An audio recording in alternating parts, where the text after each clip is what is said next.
First வந்து 250 ml கப்பில் 1 cup அளவு பால் எடுத்திருக்கேன். இந்த பால் வந்து கொதிக்க வச்சு லைட்டாக வெதுவெதுப்பான சூட்டில் இருக்கிற மாதிரி எடுத்திருக்கேன். அப்போ தான் ஈஸ்ட் வந்து ஆக்டிவேட் ஆகும். நீங்கள் வந்து ரொம்ப ஆறிப்போன பால் எடுத்திங்கன்னா ஈஸ்ட் ஆக்டிவேட் ஆகாது. அதே மாதிரி ரொம்ப சூடான பால் எடுத்துட்டாலும் ஈஸ்ட் ஆக்டிவேட் ஆகாது. கை பொறுக்கிற சூடு இருக்கணும். கையை வச்சுட்டு எடுக்கும்போது அந்த சூடை வந்து நம்மளால் தாங்குகிற அளவுக்கு இருக்கணும். அந்த அளவுக்கு பாலை வந்து எடுத்துக்கோங்க. பால் கூடவே 1/4 கப் அளவு சர்க்கரை எடுத்திருக்கேன். அதாவது இது 50 கிராம் அளவு எடுத்திருக்கேன். நான் பொடி பண்ணாத சர்க்கரை தான் எடுத்திருக்கேன். இந்த சர்க்கரையை இந்த பாலில் சேர்த்துட்டு நல்லா கரைச்சி விட்ருங்க. ஏன்னா வெறும் பாலில் வந்து ஈஸ்ட் அவ்வளோதுக்கு ஆக்டிவேட் ஆகாது. சர்க்கரை சேர்த்தா தான் நல்லா ஆக்டிவேட் ஆகும். அதனால சர்க்கரையை சேர்த்துட்டு அதுக்கப்புறமா நம்ம ஈஸ்ட்டு சேர்த்துக்கலாம். சர்க்கரை கரைஞ்சதுக்கப்புறம் இதில் 7 கிராம் அளவு, அதாவது 2.5 டீஸ்பூன் அளவு ஈஸ்ட்டு, ட்ரை ஈஸ்ட் எடுத்திருக்கேன். இதை வந்து இந்த பால் கூட சேர்த்துக்கலாம். சேர்த்ததுக்கப்புறம் நல்லா கலந்துட்டு ஒரு ஓரமாக வந்து ஒரு 15 நிமிஷத்துக்கு அப்படியே டிஸ்டர்ப் பண்ணாமல் வச்சுருங்க. அந்த ஈஸ்ட்டு வந்து அந்த பால் கூட ஆக்டிவேட் ஆகி நொர மாதிரி பொங்கி மேலே எழும்பி வரும். எக்ஸாக்டாக சொல்லணும்னா நம்ம தோசை மாவு ஆட்டி வச்சா புளிக்கும்ல, அந்த மாதிரி பொங்கி மேலே வரணும். அது வரைக்கும் டிஸ்டர்ப் பண்ணாமல் ஒரு 15 நிமிஷம் ஓரமாக வச்சுடுங்க. இப்போ 15 நிமிஷத்துக்கு அப்புறம் ஈஸ்ட்டு பாருங்கள் நல்லா பொங்கி அந்த கப்பு நிறைய வந்திருக்கு. இந்த மாதிரி நொறையாக பொங்கி வந்தால் தான் ஈஸ்ட் ஆக்டிவேட் ஆகிருக்குன்னு அர்த்தம்.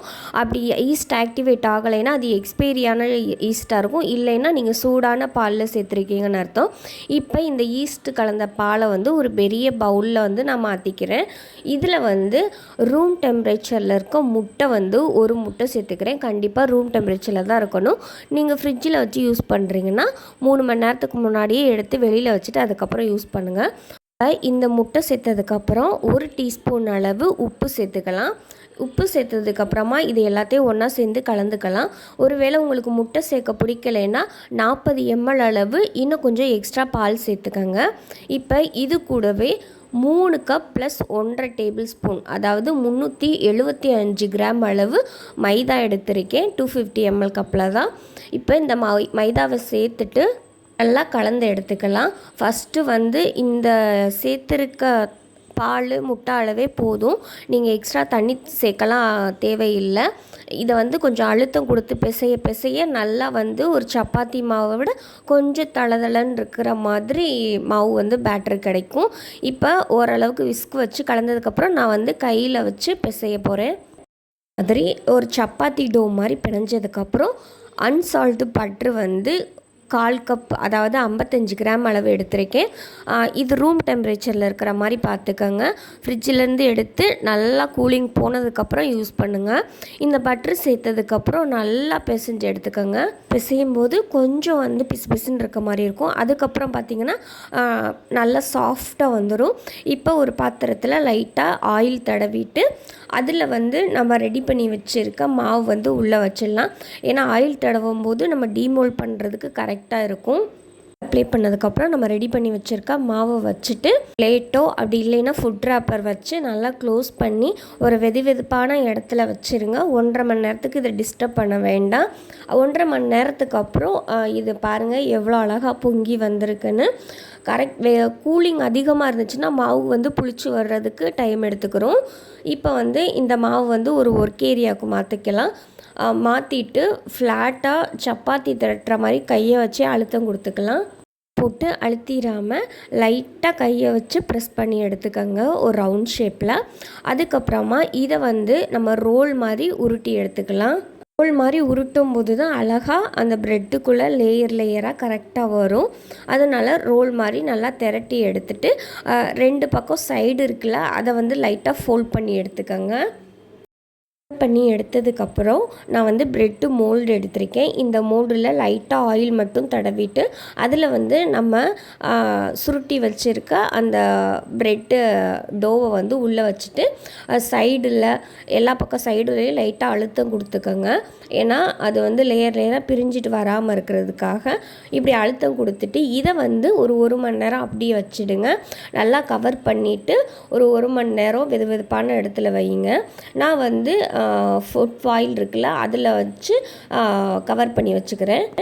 ஃபாயிலால் ஃபுட் ராப்பர் இல்லைன்னா இதே மாதிரி இன்னொரு ப்ரெட்டு மோல்டை கூட வச்சுக்கலாம். ஆனால் இந்த மாதிரி குவிஞ்ச மாதிரி இருக்கணும். வெறும் ஃப்ளாட்டாக வச்சிட்டிங்கன்னா அது வந்து எலும்பி வர்றது வந்து தடுத்துரும்.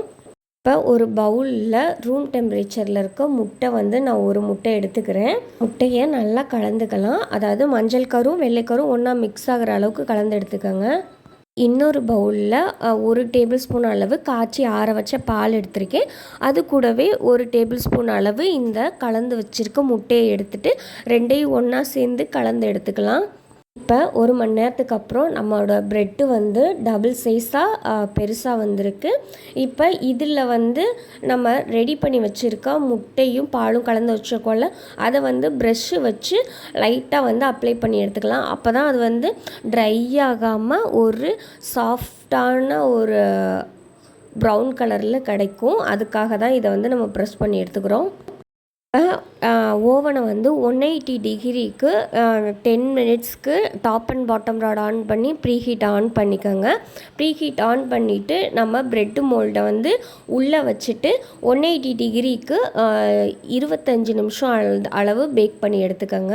எந்திரிச்சா இல்லையான்னு கரெக்டாக தெரிலனா ஒரு டூத்பிக்கோ அல்லது ஒரு ஸ்டீல் குச்சியோ அந்த மாதிரி வச்சு உள்ளே இன்செர்ட் பண்ணி பார்க்கும்போது குச்சி வந்து உள்ளே ஒட்டாமல் வந்துச்சுன்னா நல்லா பேக் ஆகிருக்குன்னு அர்த்தம்.